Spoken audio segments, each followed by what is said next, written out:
Hey guys, Hey, Dane here from Moving to Canada. Patrick here from Moving to Canada. We are right here in the heart of downtown Montreal, the park that we're often coming to you from, Place Canada, right in front of the Sun Life building, one of the big buildings in Montreal's business district.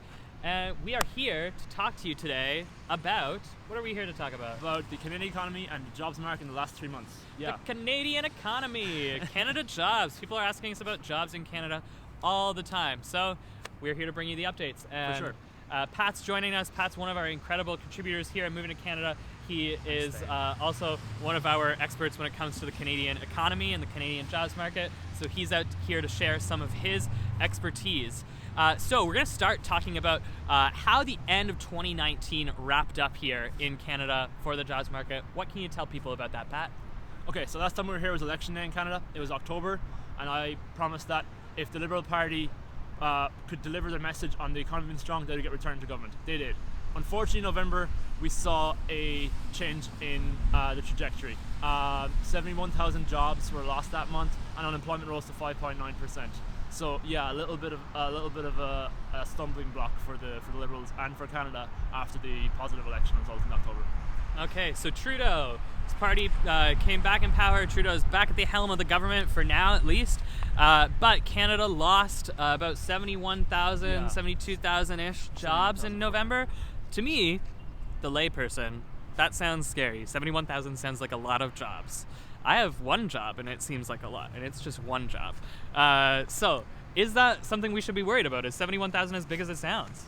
Yes and no. 71,000 is a big number, and it's the largest since the financial crisis, so that is important to know. That said, in December, the Canadian economy bounced back, and there were 38,000 jobs created, and unemployment reduced to 5.6% in December too. So yes, it was a serious number, and it was something to take seriously, but overall in 2019, unemployment stayed around 5.5, 5.6%. It's very consistent across the year, and I would say that it's been very positive, largely. Okay. Yeah.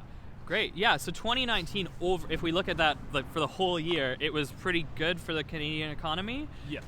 And you'd say November, that loss of 71,000 jobs, that's a big blip of something that we should be a little bit concerned about, but overall the year was good. Yeah, that would be my takeaway, for sure. Okay, amazing.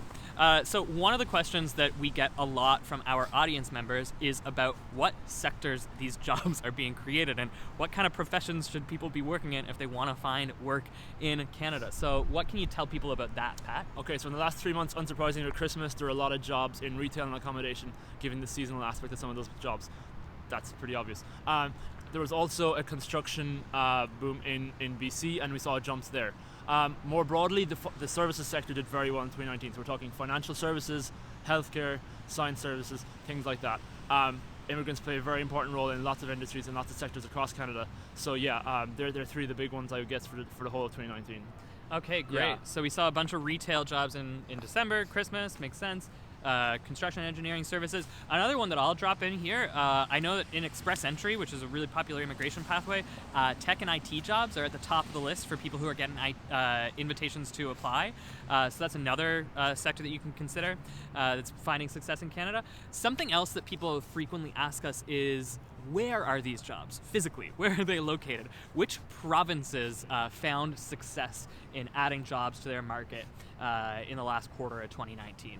Sure. In the last quarter, I would say the big two hitters were Quebec and Ontario. Quebec saw 20,000 jobs created in December alone, and for the duration of 2019, Ontario had 245,000 jobs. So they're the two big two. They're the biggest two in Canada, biggest two provinces, with the two biggest cities, Toronto and Montreal, largest populations, and very popular destinations for newcomers looking for work in Canada. So they're two of the big hitters, for sure. Okay, Yeah. Great.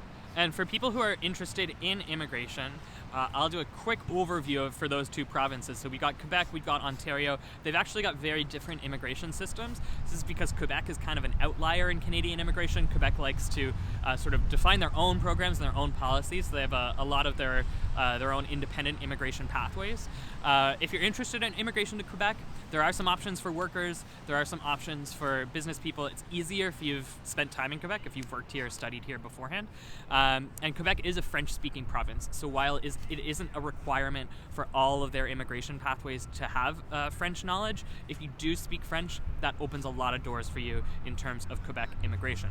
Ontario, on the other hand, big English-speaking province, one of the biggest and most popular options for immigrating to Ontario is the Federal Express Entry system. We talk about that all the time. I'll drop a link in the description of this video, but check it out. Express Entry, really great for skilled workers who are looking to immigrate to Canada permanently. Another great option for Ontario is their provincial nominee program. Allows them to nominate people to fill economic or demographic needs in the province. That's called the Ontario Immigrant Nominee Program. To find out if that might be an option for you, again, check out our website. We've got a huge resource on the OINP, and we will also drop a link to that in the description of this video. So Pat, we've talked a lot about what happened in 2019, what's happened over the past couple of months, but it's not 2019 anymore. No. It is 2020. That's correct. The dawn of a new decade. What can you tell people to expect coming up in the Canadian economy over the next couple months? I don't have a crystal ball, Dane. You don't have a crystal ball. Canada doesn't have a crystal ball. But with Brexit in the UK and political upheaval in the United States, Canada is still a very attractive place for newcomers to come and work. It's important to remember that landed immigrants, that's anybody who's here permanently living in Canada, unemployment rate for these people is 5.6%. That's largely in keeping with the population as a whole. Immigrants are contributing positively to Canadian's economy, and Canada's economy is growing. As I said, in 2019, unemployment is around 5.6% for the duration of 12 months. I foresee that continuing in the next quarter, with growth perhaps in IT and tech jobs like Dane mentioned. Okay, great. So I'm gonna call that cautious optimism. Yeah. Cautious optimism. Minus the crystal ball. Of course, we don't know what's actually going to happen. Anything could happen. Great. So thank you guys so much for tuning in. One thing I'm going to drop in here, Pat just mentioned, Brexit in the UK, and there are some people in the UK who are looking for opportunities to come and work in Canada. Really great option for young people looking to work in Canada from the UK is International Experience Canada. They've got the Working Holiday Program, and that's open to about 30 different countries around the world. So we've just launched a new tool called Moving to Canada Go that can help you assess if you're eligible for that. It lands you a work permit that allows you to come to Canada for either 1 or 2 years. So again, I'm going to drop the link to that in the description of this video. If you are interested in learning more about it, check it out. And thank you guys so much for tuning in. Thank you for joining us on this chilly, chilly day in downtown Montreal. We are going to wear gloves next time. Maybe. And right now we are going to go get a nice hot chocolate. We'll see you guys next time. We've got news to announce.